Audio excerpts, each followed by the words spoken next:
and welcome to a brand new show, The Social Network. Amid all the talk around digital India, we are also the country with the highest number of internet shutdowns in the world. And today on the show, we are going to look at how India's internet shutdowns are often actually bending the law and are often found wanting of legitimate reason. They are often continuing internet shutdowns for prolonged periods of time without adequate cause. Now, the internet is suspended as a routine practice during the ongoing farmer agitation, for instance. If you look at the most recent example in this week, the internet has been suspended in 5 districts of Haryana for over 4 days. Jammu and Kashmir is the state with the highest number of internet shutdowns. Now, I'm going to take you through an interactive website, a software for freedom law center website called internetshutdown.in, and I'll just take you through what this website shows.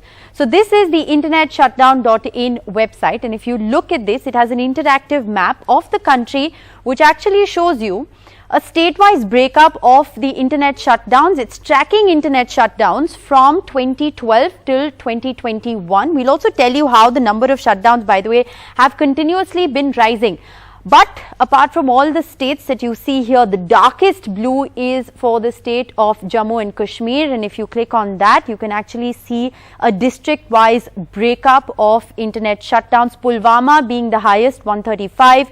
Shopian, Kulgam, Anantnag, all among the districts which have actually shut down the internet the maximum. Why is this happening? Are all of these shutdowns warranted and legal? We're going to address that in just a moment. But take a look at this, and this will sort of just put the internet shutdown story in perspective for you.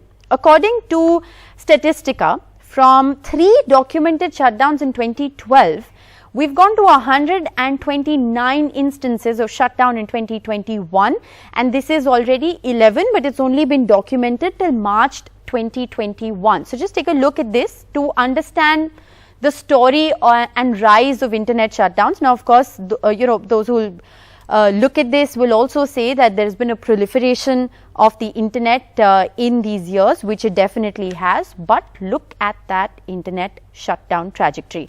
Now, what does the law say? The law very clearly says that orders need to come from the Home Secretary at the center or the state level. This needs to be then sent to a review committee the very next day. That's essentially bottom line of what the law says, and we'll delve into that further. But following the extended internet shutdown in Kashmir, the Supreme Court in the Anuradha Bhasin versus Union of India case has also laid down certain guidelines. What has the Supreme Court said? The Supreme Court has said that the freedom of speech and trade on the internet is a fundamental right. Yes, it's a fundamental right. So orders of internet suspension need to be published. The orders of internet suspension need to be proportionate, they need to be temporary and are subject to review. Now, this is important. The Supreme Court order also says that repetitive orders under section 144 of the CRPC would be an abuse of power. But a bunch of internet shutdowns that we looked at in 2021 alone, we didn't even go back down to 2019 and 2020, just 2021 alone, if you look at a bunch of these orders, they are in violation of what the Supreme Court has said. These are internet suspensions that have been reported, but for a lot of these suspensions, there were no corresponding orders available. And we're looking at specific orders in Jammu and Kashmir, and we looked at the Jammu and Kashmir Home Department website. Now, on the 9th of July, Pulwama internet suspended because of Burhan Wani's death. The death anniversary, there was an encounter in the region, no order available. 14th of July, again Pulwama, internet services suspended after 3 terrorists were killed in a police operation, no order for this suspension available. 19th July, Shopian again, internet suspended as 2 militants were killed in an encounter, no order published. 23rd July, Sopore, internet suspended as a precautionary measure during a police encounter in the area. Again, no order published. 24th of August, Sopore again, internet suspended as police encounter in the area continued. There was no order published. This is clearly a violation of the Supreme Court laws. Now, the reason we're focusing on Jammu and Kashmir is because of that map that I showed you, which is disproportionate amount of internet shutdowns that were reported. My colleague Nazir Masoodi has pointed out in this report that I'm about to play you that there were no orders issued for the first 162 days of the internet shutdown following the abrogation of Article 370. Take a look at what the internet shutdown story in Jammu and Kashmir is like. phones on the blink again in Kashmir after the death of separatist leader Saeed Ali Shah Gilani. A sweeping internet ban, the severest in 8 months. The order published on the website of the Home Department of the Union Territory gives the reason. Provocative material on social media by Pakistan-supported handlers across the border and as well as within, inimical to the peace and tranquility. The Gilani ban order refers to 3 previous net and mobile service ban orders, but curiously, and in possible contravention of guidelines, those orders have not been made public. This is one of the most concerning aspects of internet and even phone shutdowns in Kashmir. Many a times internet is suspended without any formal and published orders, extended multiple times without any good cause. The most striking instance of this, the internet was banned on 5th of August 2019 after the abrogation of Article 370, and yet for 162 days, over 5 months, no order was made public. This is the first ban order published by the Jammu and Kashmir government on their Home Department's website, dated 14th January 2021, ordering an internet shutdown in the region. The pattern has not changed even now. In just 2 months this year, there have been at least 5 net shutdowns in Kashmir with no orders published. 9th July, Pulwama, internet suspended on Burhan Wani's death anniversary, encounter in the region, no order published. 14th July, Pulwama, internet suspended after 3 terrorists killed, no order published.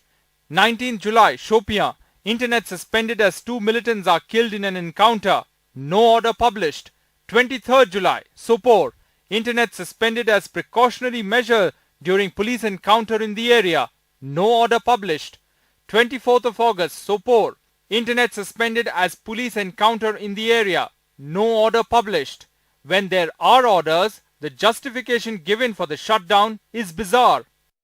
During District Development Council elections last year, the internet was blocked, saying there are people inimical to democracy who will try deter people from voting.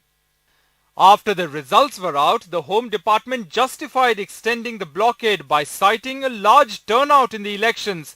The order said, successful election has not gone down well with people inimical to peace. With Nazir Masoodi in Srinagar, Bureau Report, NDTV. Well, my first guest tonight is Karti Chidambaram, Lok Sabha MP of the Congress and member of the Parliamentary Standing Committee on Information Technology. Thanks very much for speaking with us on the social network. I want to begin by asking you about these internet bans, the frequency with which they are happening, and these instances that we've been able to point out on how they are often bending laws. What's your first reaction to this? We were in Kashmir recently. We arrived in Kashmir on the 3rd of September when there was an internet shutdown. We were part of the Information Technology Standing Committee under the chairmanship of Shashi Tharoor. And for the 3 days we were there was no internet. Only an insecure state which does not want the truth to be known will shut down internets. And I think India today ranks on top of this insecure list. I don't think there's any correlation between managing law and order and shutting down the internet. And we have repeatedly in many committee meetings sought this data to see whether there's any improvement or any benefit in shutting down the internet in maintaining quote unquote law and order. And we've never had any, first of all, there's no such data, and we've never had any convincing answer. So it's only an action of a very insecure state which wants to shut down the voice of the people, which will resort to this very crude methodology of shutting down the internet. Well, we have earned the dubious distinction of being the country that shuts down the internet the most. We have the highest internet shutdown reported anywhere in the world. But this IT panel that you're a member of, Mr. Chidambaram, has met only twice over the internet suspension issue since its inception. So, there hasn't been, in a certain sense, adequate attention or importance being accorded to the issue. What is the committee doing about this? What are you doing to hold the government accountable? The committee itself has very little power, and the government actually really doesn't take any of the recommendations of standing committees. They don't send any draft laws to the standing committee. This is a government which has no regard for parliamentary procedure or institution of parliament. So the committee functions under these very severe limiting circumstances. The committee has taken up, and the committee wanted to discuss about Pegasus, and we knew exactly what happened in that meeting, that the members of the ruling party showed up for the meeting and did not sign the register, so Right. which means that they were not technically present and we didn't have a quorum. So that's not true. The committee is very serious. There Right. are many members. No, and The chairman is very serious. There are many members who are very serious, but they don't let us function in the proper manner, and officials didn't show up. This was unheard of. There were But- officials who were summoned by the committee who didn't show Okay. up for the hearing. Okay, So but you know, the really fact that there it's are not correct internet to say that- suspensions, but the fact that there are internet suspensions being reported left, right and centre, whether it's Jammu Kashmir, whether it's the state of Haryana, most recently because of the farmer agitation. And by the way, the second highest internet shutdowns in the country are reported in Rajasthan. The number is 75 according to the latest research. But my point here is that a lot of times internet is suspended without even an order being made public. A lot of times these orders are just one clone copy of another. If you look at the Haryana suspension orders, which have been issued as a result of the farmer agitation, each order is just a different date. It reads exactly the same language. These are in violation of the law and in violation of what the Supreme Court has said. The Supreme Court should simply initiate a suo motu contempt against these erring governments and authorities. That's what they should do. Is this Supreme- not a very dangerous culture It where is. you It control the is. I mean, there are internet, many you things which control are- access to information for people anytime there is dissent happening anywhere in the country?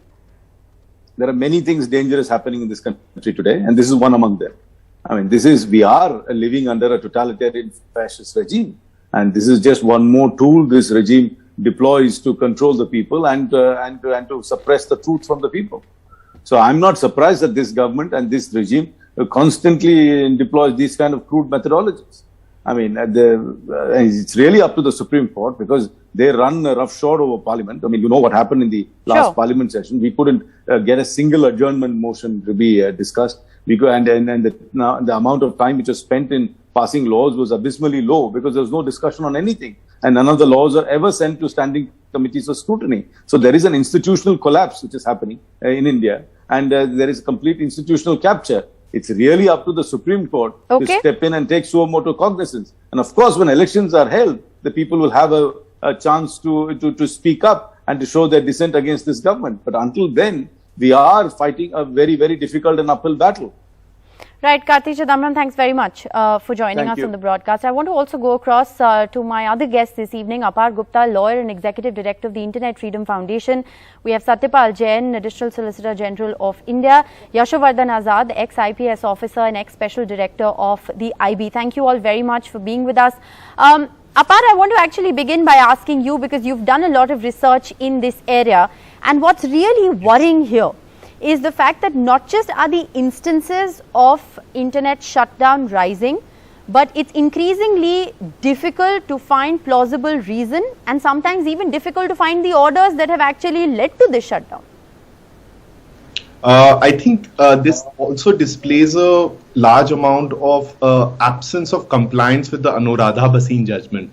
Now, in paragraph 96, what the court essentially says is that we are getting into certain areas of suspension of fundamental rights which are impacted internet shutdowns.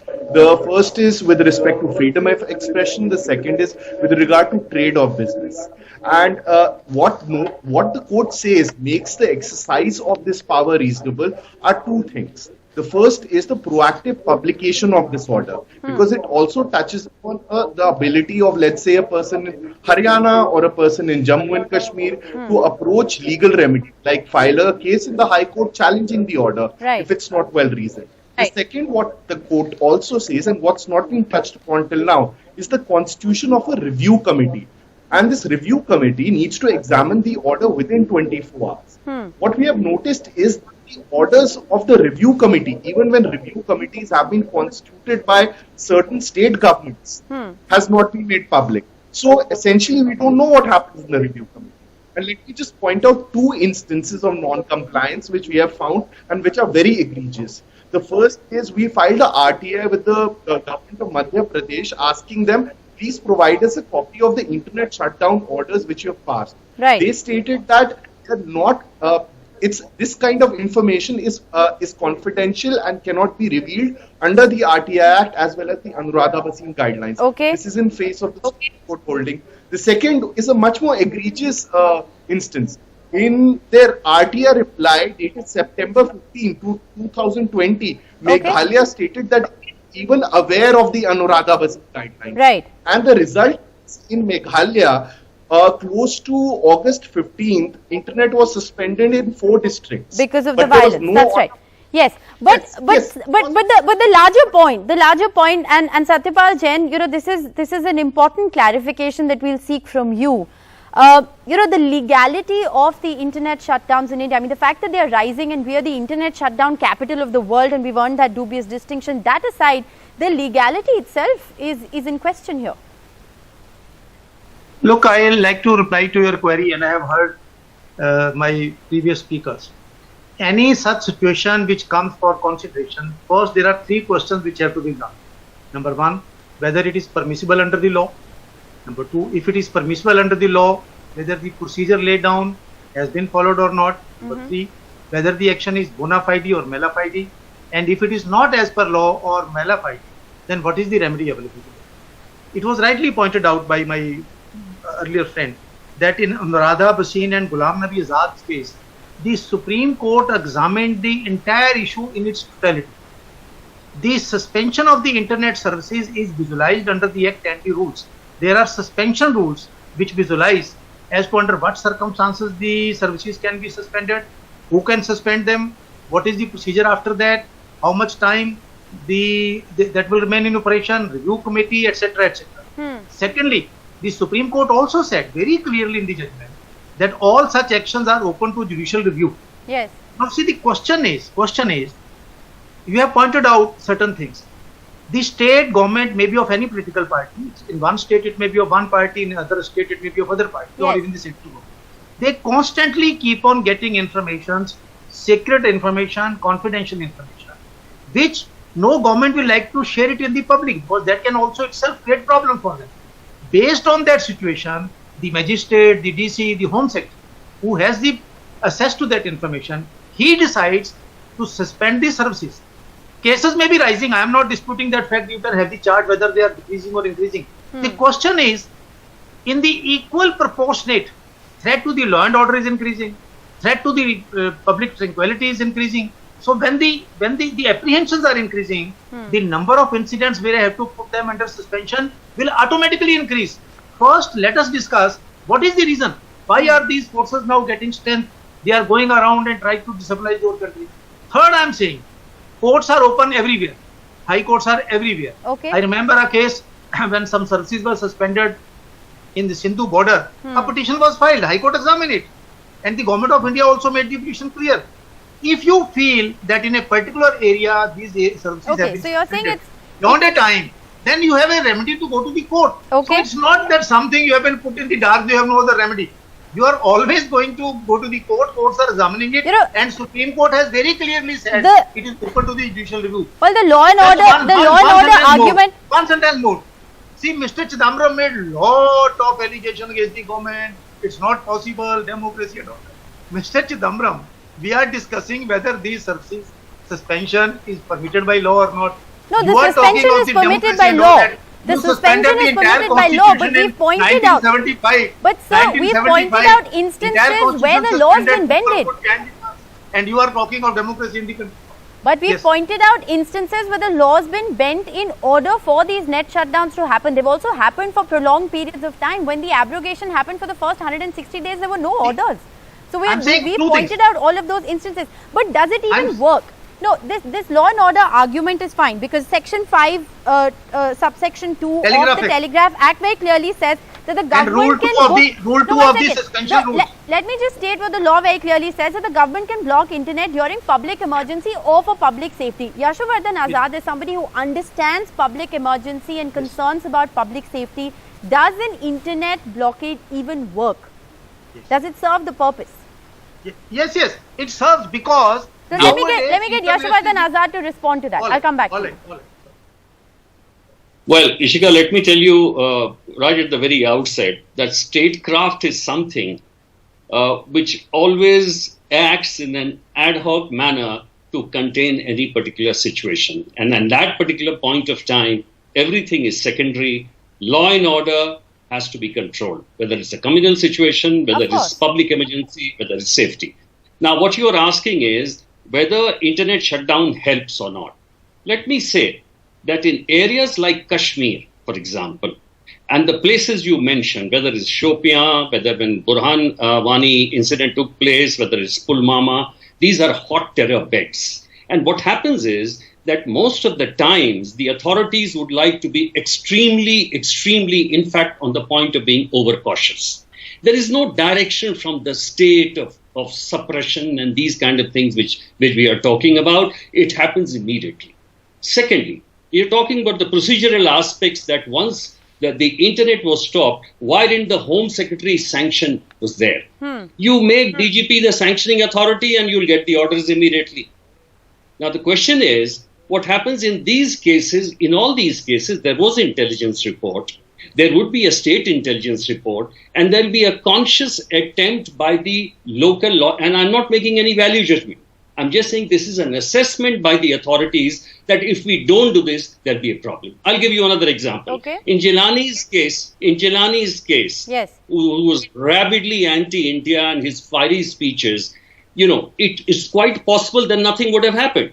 But if you see the internet shutdowns of, I think, the figure of 79 or something, 61 of them, as Apar would, agree with me, were preventive. So this is the kind of shutdowns we do. So what does it mean? Okay. This means that we are overcautious. I'll give you another example. So Just we are last being example. overcautious, and as a result of being overcautious, I also want to point out another fact that India lost $2.8 billion being overcautious just in 2020 as a result of internet shutdowns. So being cautious is also coming at a very hefty cost to us. Absolutely. Absolutely. In Jammu and Kashmir, for example, in fact, 500,000 jobs were lost. Yes. The Kashmir Chamber of Commerce said that. But let me ask you another thing. Why isn't Lal Chowk, which is an iconic place, can fly a national flag? It's because of apprehension by the security forces. Now, what I'm saying is, in most of the cases, it could be true, it could be wrong, but that is the assessment of those. You've made a bunch of important points. Apar Gupta, very quickly.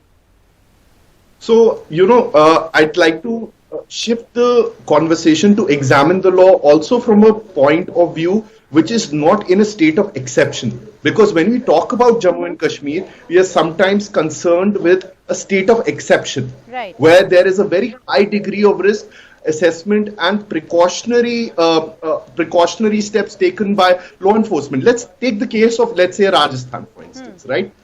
The Rajasthan government has passed orders repetitively to suspend internet services to, guess what, prevent cheating in exams.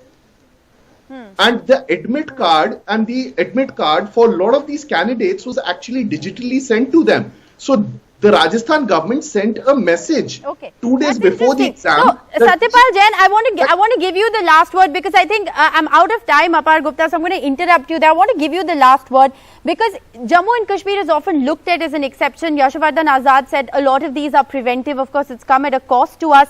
But isn't it increasingly becoming the rule as far as India is concerned, even the way internet shutdown has been used against the farmers, for instance? No, I don't think that its situation is like that.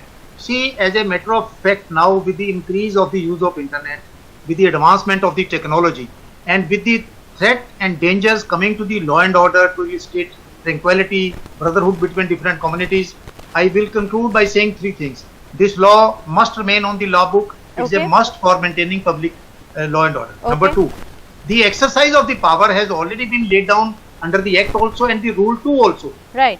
Therefore, if there is any amendment, somebody can come with that. Well, the law must remain, as you've all established. It's essential to maintain security. And it is being exercised with implementation of the law, the indiscriminate use of the law, which is something that we're going to continue to discuss and debate. I'm afraid I'm completely out of time. Thank you all very much for joining us on this edition of The Social Network. We're going to slip into a very short break. Up next is Big Fight with Sanket Upadhyay. Stay tuned.